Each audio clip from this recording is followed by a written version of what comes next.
Yo, what's up guys? Welcome back to the channel. So today we're going to be showing off the new Scrap Raptor in action using dinosaurs, as it actually is a pretty good card to mix it up in a lot of different decks. But today we're going to be showing off the Dinosaur variant. This is a new build for dinosaurs in 2021 using, of course, the new Scrap Raptor, allowing us to make more extensive plays with the deck and have extra consistency for some more obscure combos. Throwing off things like VFD, Logia turn 1 can instantly be a win condition on its own.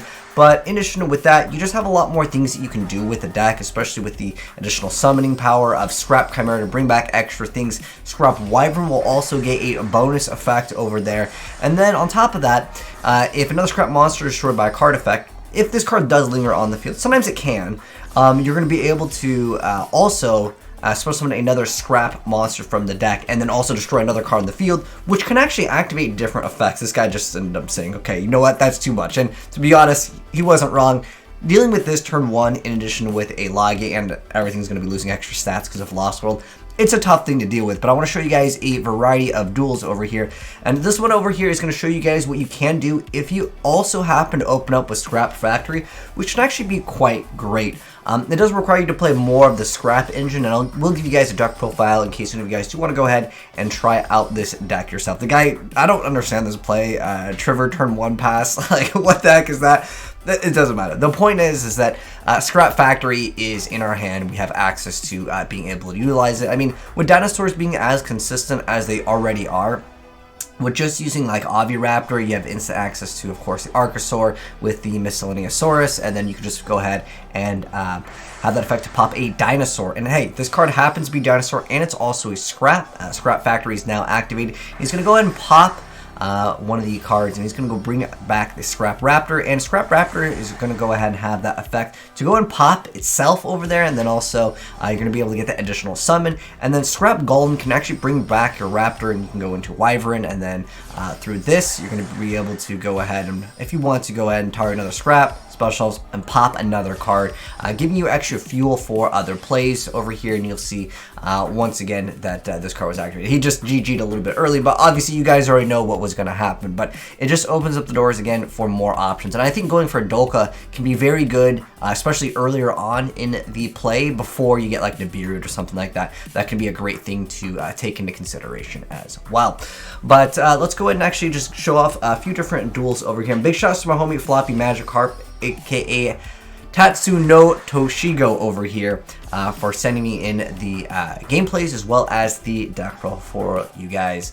But I mean, it's pretty much bread and butter of like dinos to go ahead and go for the Archosaur play. Don't really explain that. It's just that this card, the fact that it can pop itself is really, really insane, because if it's destroyed by the effect of a Scrap card, which, hey, it happens to be a Scrap card, you get to add a Scrap Factory or one non-tuner Scrap monster from your deck to your hand. You can only use each of effective once per turn, but it doesn't really matter. But the fact that it's also a tuner, and it's level 4, and it's a dino, it just, again, gives you so many more options for the deck. It also lets you go right into Scrap Chimera, which goes ahead and lets you target a Scrap tuner and then bring it back out. So it gives you an additional card that you can summon. You can extend this to more Link plays, but I think that, to be honest, VFD is probably the card that you want to try to go for, which this card kind of helps make quite easy, as well as the other cards in the Scrap engine. Heck, I was even thinking, since some of these are Earth, you could throw in the True King, the Earth guy, and you could still have extra plays with the archetype as well. I mean, we're talking about mixing in triple, you know, you do True King, Dino, Scraps could be definitely a thing as well. The guy just went ahead and said GG over there once he saw that. He was not about to go ahead and continue on with that play.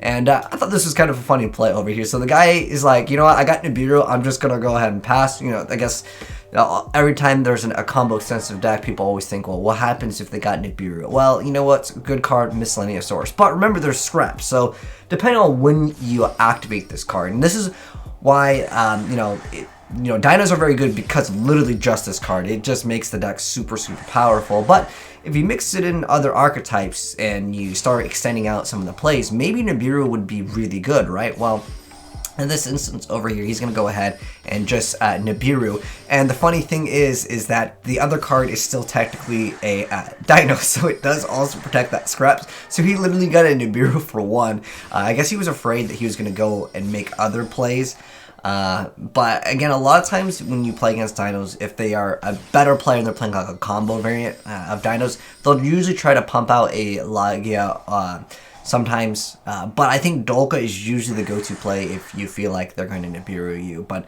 pretty much if you make like a Lagia and a VFD, which is probably the better play in most circumstances. I'm just trying to show you guys a variety of plays here so you can see like what else can you make. Because technically there's a guy that makes a okay little play over here, so he goes ahead and goes for the polymerization, going for the Trinity. He thinks he's going to be able to attack multiple times, and you guys already know that Conductor Tyranno is not about to let that happen. So he's going to go ahead and flip up everything that was face up, face down.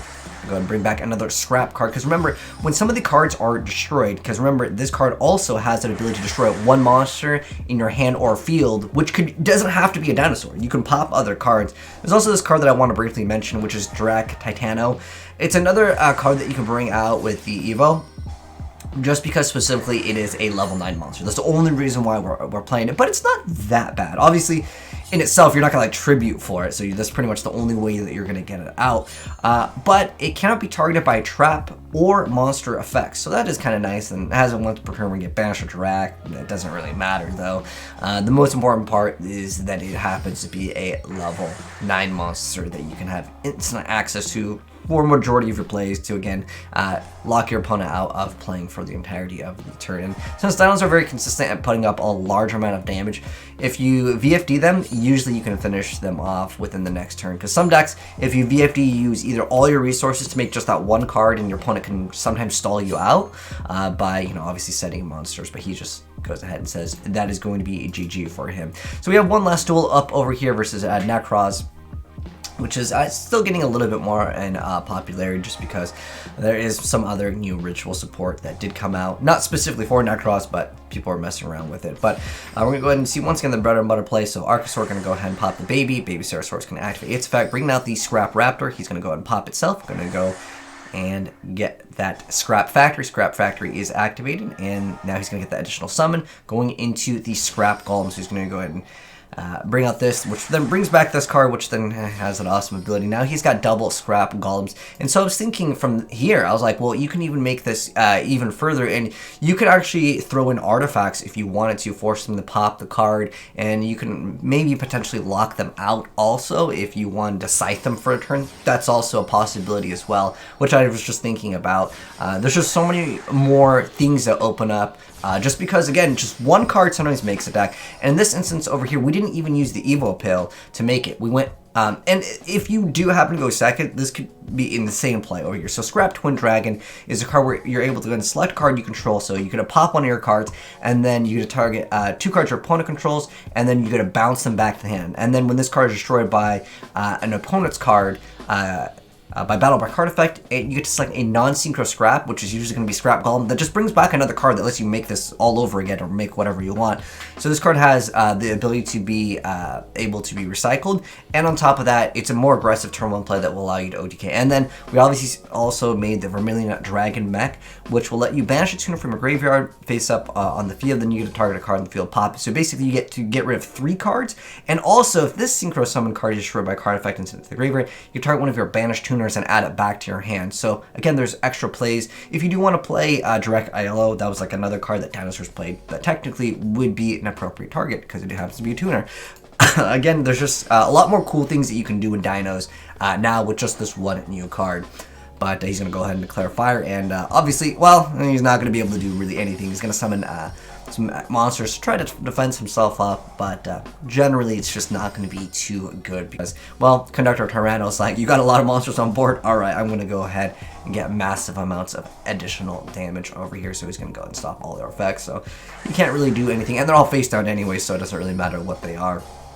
But I'll also give you guys a deck profile in case any of you guys do want to go and play this, but hopefully you guys enjoyed checking this out so far. If you enjoyed the video so far, drop a like on it because I just really like seeing multiple decks put into, one thing, and actually it's quite great. And this is a cool little mix-up, but let's give you guys the deck profile. So hopping right into the build over here, we've got 2 copies of Conductor, that's pretty much standard, Titano. Then we got Pink Trots, double copy of the Scrap Golems, 3 copies of Macel, 3 copies of Avrab, just pretty much bread and butter. And then we got 3 copies of the new card, and then Scrap Goblin. This card is just our tuner that helps everything get started, and you can recycle him with, of course, the Chimera anyways. And then we've got 3 copies of the Baby Sarah, and then we got the Petite, and then we've got the Archosaur, and then we've got Scrapyard for consistency, and then we got the Duster, 2 copies of the Evo Pill, it's pretty standard, 3 copies of the Fossil Dig. We got the Upstart Goblin Terraforming, then we got the Foolish, Scrap Storm, then 2 copies of Lost World, and the Scrap Factory. Like I said before, I think you could easily throw in the True King card because there's a lot more Earths in here, and obviously the cards can proc, and putting in the graveyard is not necessarily a bad thing at all. For the extra deck, this one's looking a little bit crazy. You could maybe still try to get away with Extravagance because that's usually a popular thing to run in Dinos, but I'm thinking that you could definitely run Desires here and just go ahead and just say, well, I'm just going to RNG it. After you go through your plays, it just makes your plays potentially even stronger if you just draw into that extra free Scrap Factory. Just going plus is kind of nice. I'll mouse over the extra deck. There's really nothing that's super important in Dinos in general, other than I would say Dolka is probably my go-to and my favorite card, but in this variant, I would say VFD is another very important card, as well as the Scrap Wyvern. Heck, we didn't even use Halky Fibrax in here, but these are some of the cards he had in this side deck. But big shout outs to my homie Floppy Magikarp for hooking me up with the gameplay and the deck profile. But if you guys enjoyed the video, you can drop a like on it, and if you're new here, want to see more cool Yu-Gi-Oh decks in the future with those newer Yu-Gi-Oh cards, hit subscribe, turn on that bell, and you'll definitely see more very soon. But take care, guys, and let me know your thoughts on the deck down below, and I'll catch you on the next video. I'm out. Peace.